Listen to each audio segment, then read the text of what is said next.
आशा करता हूँ आप सब बहुत अच्छे होंगे। मेरा नाम है सिद्धांत अग्निहोत्री, स्टडी ग्लोस पे आपका बहुत बहुत स्वागत है। दोस्तों, यहाँ पे एक बहुत बड़ी न्यूज़ आ रही है। यूनाइटेड अरब अमीरात के ऊपर हमला हो गया है। दूसरा हमला है ये। देखिए, इससे पहले हम ये चीज़ों को समझे, हम येमेनी सिविल वॉर समझ लेते हैं, जो कि 2015 से 2015 से चल रहा है। इसकी शुरुआत 2011 से ही हो गई थी। अरब स्प्रिंग जब आया, मोहम्मद बुआजिजी ने तुनीशिया में आग लगा ली। उसके बाद फिर हम ये देखते हैं कि धीमे धीमे ये जो चिंगारी है ये पूरी दुनिया में फैल गई। मिडिल ईस्ट कंट्रीज में कई जगह तो रेवोल्यूशन आ गया, जैसे तुनीशिया में बेन अली की सरकार 1989 से लेकर 2011 तक 20 सालों तक उसकी सरकार रही और अल्टीमेटली उसको इस्तीफा देना पड़ा। कुछ जगह तो क्रांति आ गई, लेकिन कुछ जगह आ गई डिक्टेटरशिप और कुछ जगह हो गया सिविल वॉर। सीरिया में सिविल वॉर चल गया। बशार अल असद का पूरा परिवार 1968 से लेकर पूरा 2011 तक रूल कर रहा था।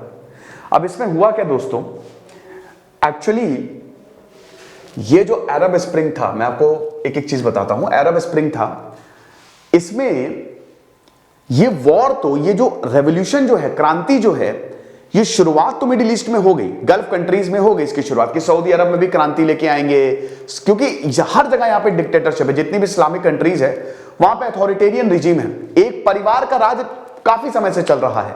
तो हम सऊदी अरेबिया में भी क्रांति लाएंगे, यूएई में भी क्रांति लाएंगे। अब इसमें अमेरिका और रशिया भी कूद गए।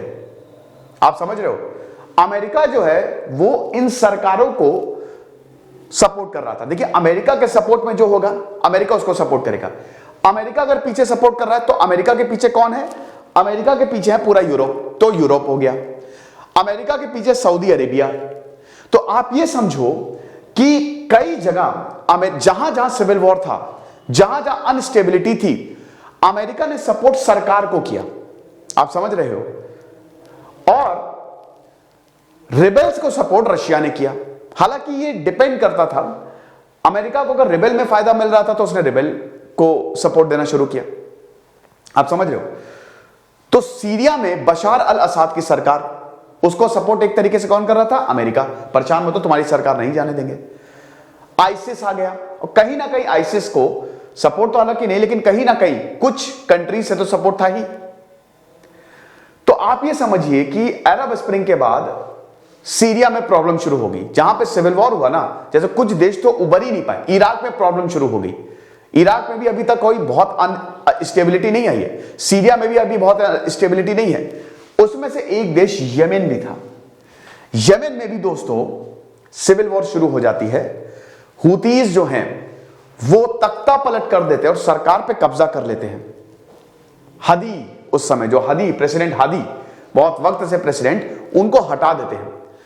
अब भाई यमन तो गल्फ कंट्री, भाई इतना इंपॉर्टेंट, सऊदी अरेबिया और अमेरिका, सऊदी अरेबिया, यूएई, डर था ना सऊदी अरेबिया को भी कि भाई ये यमनीज, ये जो हूती रिबेल्स हैं, ये हमको भी खत्म कर देंगे, यहां तक आ सकते हैं, क्रांति यहां पे भी छिड़ सकती है। अरब स्प्रिंग के बाद सऊदी अरेबिया में भी क्रांति छिड़ी थी कि अब तुमको तुम्हारे, क्योंकि अरब, सऊदी अरेबिया और यूएई में भी परिवार का शासन है, परिवारवाद है वहां पे, है कि नहीं?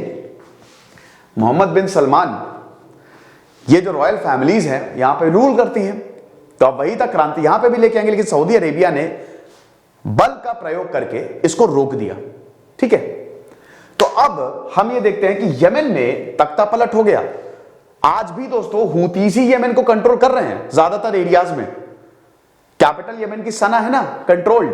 अब आप समझिए कि 2015 में, 2015 में सऊदी अरेबिया, जिसको अमेरिका सपोर्ट कर रहा था, सऊदी अरेबिया ने कोलिशन बनाया, इसमें यूएई भी साथ में आया।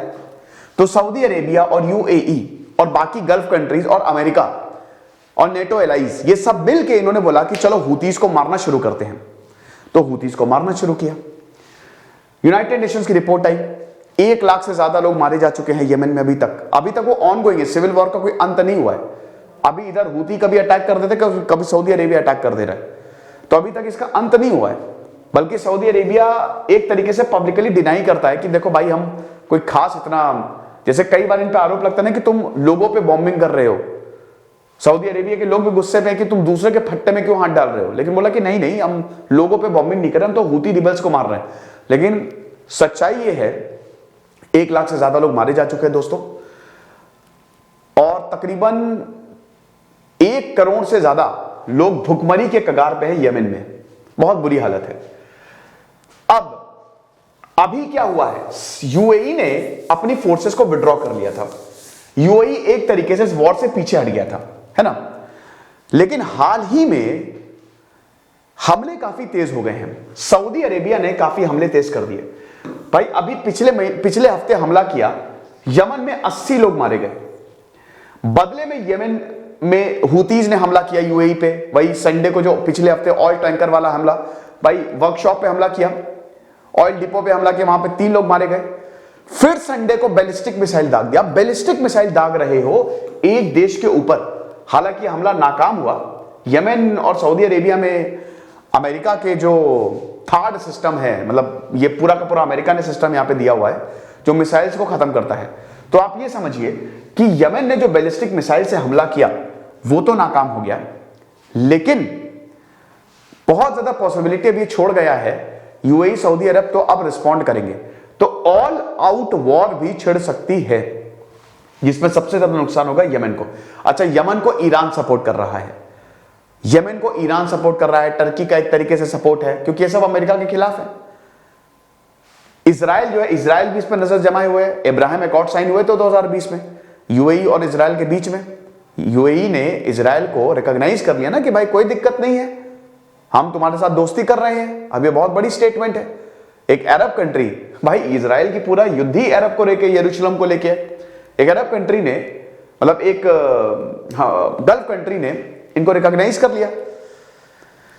तो चीजें जो हैं इस यहां पे बहुत तेजी से बदल रही हैं, और अभी जो रिसेंट हमला हुआ है ये खतरनाक लेवल पे जा सकता है। फिलहाल दोस्तों हम देखेंगे अब आगे इसका क्या रेपरकशन होता है। क्या अब सऊदी अरेबिया और यूएई, क्योंकि ये रुकेगा नहीं ना, सऊदी अरेबिया ने हमला किया, 80 लोग मारे गए, हुतीज ने हमला किया, और हुतीज हो सकता है अभी और हमला कर दे, तो ऑल आउट वॉर भी छिड़ सकती है। देखेंगे आगे क्या होता है। खुश रहिए, पढ़ते रहिए। जैसे सिद्धांत अग्निहोत्री साइनिंग ऑफ।